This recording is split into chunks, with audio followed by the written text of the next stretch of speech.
Halo adik-adik, selamat datang di pembelajaran ekonomi bersama Kak Frian. Di video kali ini, kakak mau membahas terkait akuntansi sebagai sistem informasi. Nah, kira-kira ada apa saja ya di dalam materi ini? Nah, kita akan ngebahasnya itu akuntansi sebagai sistem informasi. Itu ada 6 yang akan kita bahas ya. Jadi ada 6 yang akan kita bahas kurang lebih seperti yang ada di video kakak ini. Oke, kita langsung saja bahas satu persatu materinya.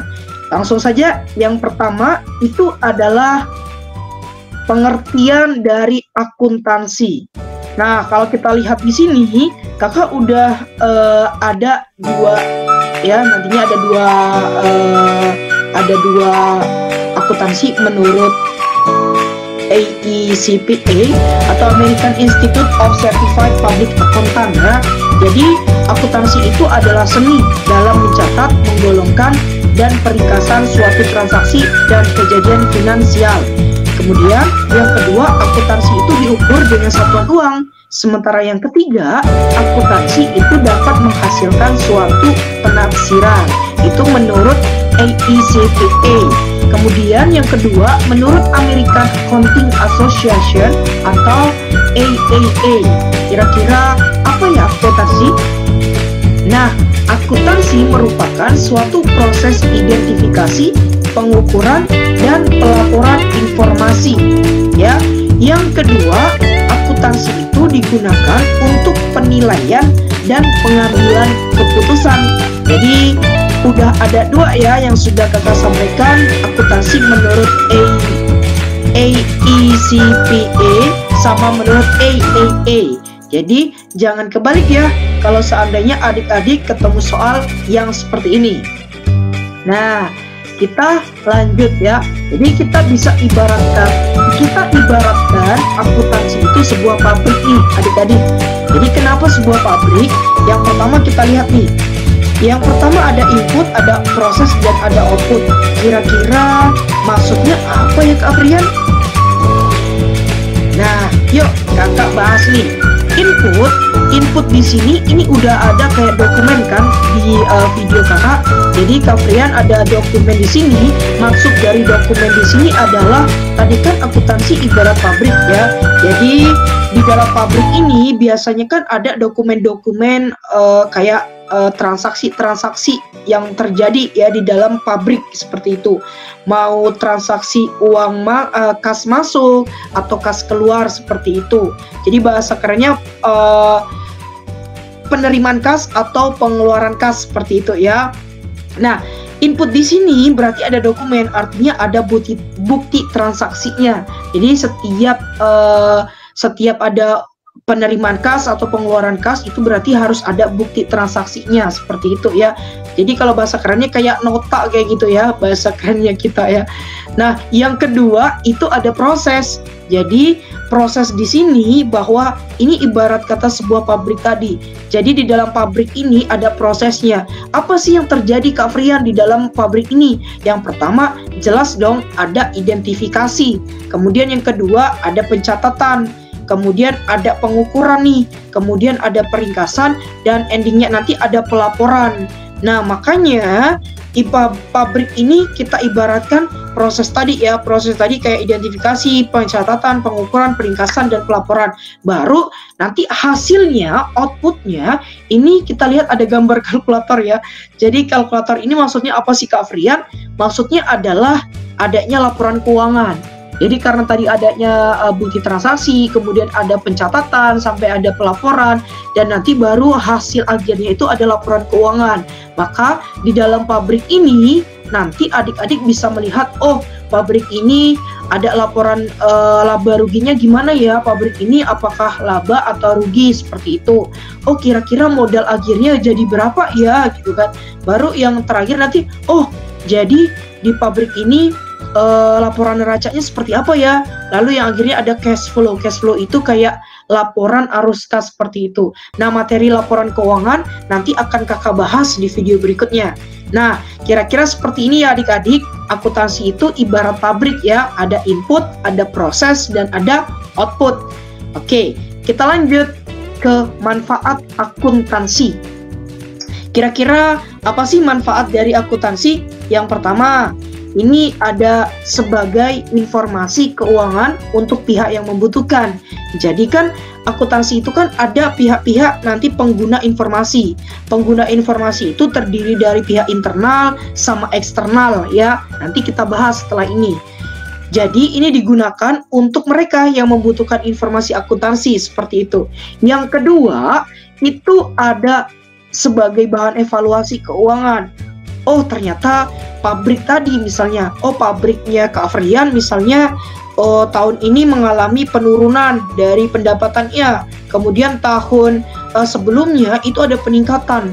Nah, kenapa tahun ini ada penurunan? Maka Kak Afrian ini akan bisa menjadikan sebagai bahan evaluasi keuangan. Oh kira-kira apa sih yang menyebabkan keuangan Kak Afrian ini mengalami penurunan daripada tahun sebelumnya? Seperti itu ya adik-adik. Nah, yang ketiga itu sebagai bukti keuangan yang dapat dipertanggungjawabkan. Jadi kan makanya kenapa sih harus ada bukti transaksi gitu kan? Jadi itu sebagai bahan pertanggungjawaban. Jadi makanya kalau di dalam perusahaan ataupun di dalam sebuah lembaga, kalau misalkan orang tua adik-adik itu sangat penting banget sebuah nota atau bukti transaksi, itu adalah tidak lain tidak bukan adalah sebagai bukti pertanggungjawaban. Kenapa? Karena akuntansi itu kan endingnya ada pelaporan gitu kan, ada laporan keuangannya yang harus dibuat seperti itu ya. Oke, yang keempat itu membantu pencatatan kegiatan ekonomi rumah tangga. Nah, jadi adik-adik, misalnya nih, kalau misalkan Kak Afrian nanti menikah seperti itu, atau adik-adik menikah, atau orang tua adik-adik di rumah, jadi dengan adanya akuntansi itu akan membantu untuk mencatat, melakukan rumah tangga itu untuk melakukan sebuah pencatatan. Misalnya nih, Kak Afrian, berapa sih penerimaan kasnya, berapa sih pendapatan yang masuk ke rekening Kak Afrian seperti itu. Kira-kira berapa sih pengeluaran yang Kak Afrian keluarkan setiap bulannya. Misalnya kan kalau misalkan dilakukan pencatatan itu kan bisa mempermudah kita. Listrik misalnya bulan ini biasanya habisnya 200.000. Misalkan air, misalkan wifi bulan ini berapa? Berapa sih pendapatannya? Nah, pencatatan ini nanti bisa digunakan oleh adik-adik atau oleh kita semua untuk kayak saving ya. Jadi, berapa sih konsumsinya? Berapa sih pendapatannya? Berapa sih kira-kira saving atau tabungan yang harus kita lakukan seperti itu. Nah, ini kurang lebih manfaat dari akuntansi ya, adik-adik. Oke, kita beralih ke pengguna informasi akuntansi. Di sini ada internal, ada eksternal. Jadi adik-adik gak usah bingung nih. Kalau internal itu artinya adalah di dalam. Jadi dalam perusahaan yang orang-orang yang di dalam perusahaan itu yang membutuhkan informasi akuntansi. Nah, lalu yang kedua ada eksternal nih, adik-adik. Jadi ada eksternal ini adalah pihak luar dari perusahaan atau pabrik seperti itu atau sebuah lembaga kayak gitu ya. Jadi adik-adik gak usah bingung. Nah, Kak Afrian akan bahas satu persatu nih dari pengguna informasi akuntansi dari internal. Yuk langsung saja nih. Ini jadi ada internal. Internal ini Kak Afrian ibaratkan sebuah piramida ya. Jadi di sini ada piramidanya. Piramida di sini ada top manager, ada middle manager, ada lower manager. Nah, kira-kira maksud dari piramida ini apa Kak Afrian? Nah, ada yang tahu nggak kira-kira apa nih maksudnya? Oke, nggak ada yang tahu ya? Oke, kakak bahas ya. Jadi, maksud dari top manager itu misalkan di dalam perusahaan itu kayak direktur, kayak CEO-nya ya, atau chief executive officer-nya. Jadi kayak misalkan di ruang guru nih, kayak Kak Belva nih, top manajernya. Jadi tugas Kak Belva itu sebagai CEO atau direktur di dalam perusahaan, dia adalah menganalisis kondisi perusahaan yang sedang terjadi. Yang sedang terjadi itu apa? Misalkan kayak sekarang nih pandemi gitu kan. Ternyata apa sih yang akan dilakukan oleh Kak Belva dengan adanya pandemi atau corona yang terjadi di seluruh dunia ini atau di Indonesia khususnya. Jadi misalnya oh ternyata pembelajaran online nih yang perlu yang banyak diminati nih gitu kan. Oh berarti videonya harus diperbanyak nih gitu. Misalnya itu adalah strategi dari Kak Belva selaku CEO-nya. Nah kemudian Kak Belva tadi kan kayak, oh apa sih yang akan dilakukan gitu kan. Kira-kira solusi apa yang akan dilakukan untuk jangka panjang seperti itu. Lalu yang kedua ada middle nih adik-adik. Jadi kalau middle manager ini kayak pembagian-pembagian gitu loh ya. Jadi misalkan ada manajer personalia, ada manajer keuangan, atau ada manajer produksi, ya kan. Jadi setiap manajer bagian tersebut dia mengelola ya, dia akan kayak mengambil kebijakan dan mengkondisikan keuangan yang ada di perusahaan itu pada bidang-bidangnya gitu ya. Misalkan kayak manajer personalia, oh kira-kira dia adalah bagiannya adalah untuk perekrutan dari staff atau anggota dari perusahaan seperti itu ya. Jadi kira-kira apa yang akan dilakukan. Nah kemudian kira-kira kalau misalkan karyawannya itu nggak produktif, kira-kira apa yang akan dilakukan. Apa ada training atau pelatihan atau workshop seperti itu ya, itu maksudnya. Jadi kalau kita ibarat kata kayak misalkan di sekolah nih adik-adik, kayak sekolah itu kan kayak ada bagian-bagiannya ya, ada bagian humas, ada bagian kesiswaan. Nah sama kayak di perusahaan juga demikian seperti itu ya. Oke, yang berikutnya itu ada lower manager. Jadi kalau lower manager ini adik-adik itu adalah manajer yang paling bawah, kayak supervisor atau mandor atau penyelia ya seperti itu ya. Nah, kira-kira tugasnya apa nih Kak Afrian? Jadi tugas dia adalah menerjemahkan kondisi keuangan untuk pengambilan kebijakan secara teknis. Seperti itu ya. Nah, kesimpulan dari piramida ini berarti dapat disimpulkan semakin ke atas berarti orangnya semakin sedikit adik-adik. Sementara semakin ke bawah itu orang yang menduduki posisinya itu semakin banyak seperti itu ya. Oke, sekarang kita beralih ke pengguna informasi akuntansi eksternal atau pihak luar ya. Yang pertama ada investor. Nah, investor adik-adik pasti nggak asing ya, udah familiar banget ya tentang investor. Jadi kalau investor itu adalah orang yang memiliki modal. Jadi dia memiliki modal 100 juta misalnya. Misalnya Kak Frian punya uang 100 juta. Kak Frian mau menginvestasikan uang Kak Frian ke perusahaan adik-adik. Nah, kira-kira kan tentu Kak Frian sudah memikirkan, oh gimana sih perusahaan adik-adik, bagus nggak perusahaan adik-adik?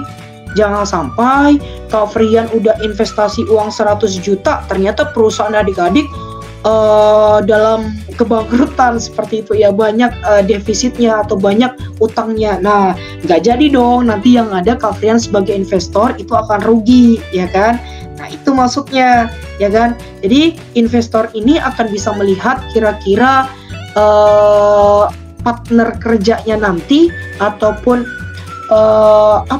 perusahaan yang akan dituju itu bakal menguntungkan kita atau enggak, seperti itu, ya.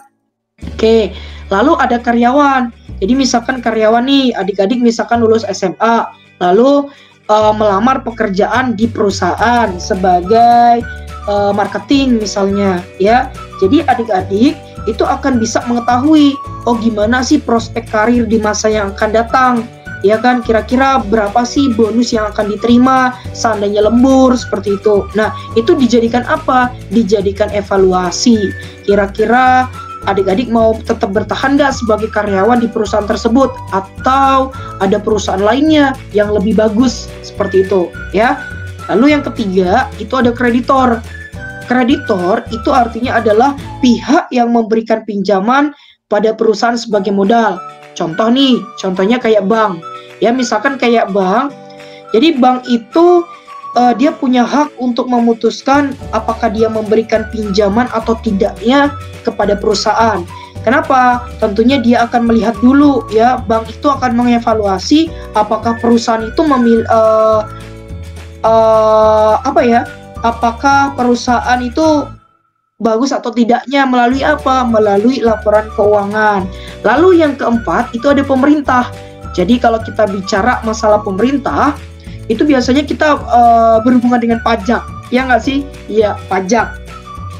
Nah, maksud dari pemerintah di sini, pemerintah itu dapat mengawasi atau memantau perusahaan dalam hal ketetapan pembayaran pajak, kayak kelayakan gaji pegawainya, lalu ada kelayakan sumbangan sosial kepada masyarakat.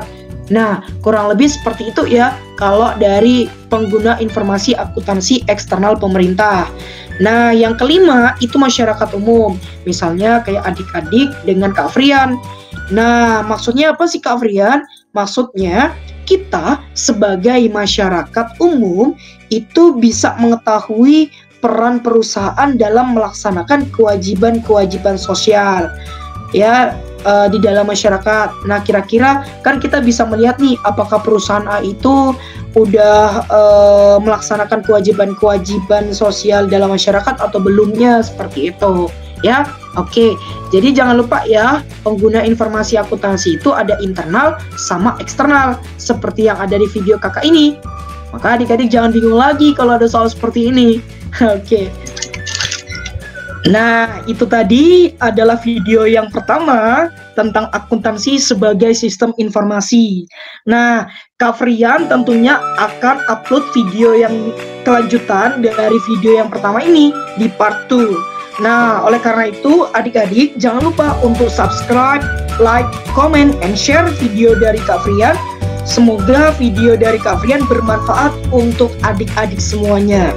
Sampai jumpa di video yang kedua dari akuntansi sebagai sistem informasi. Bye-bye.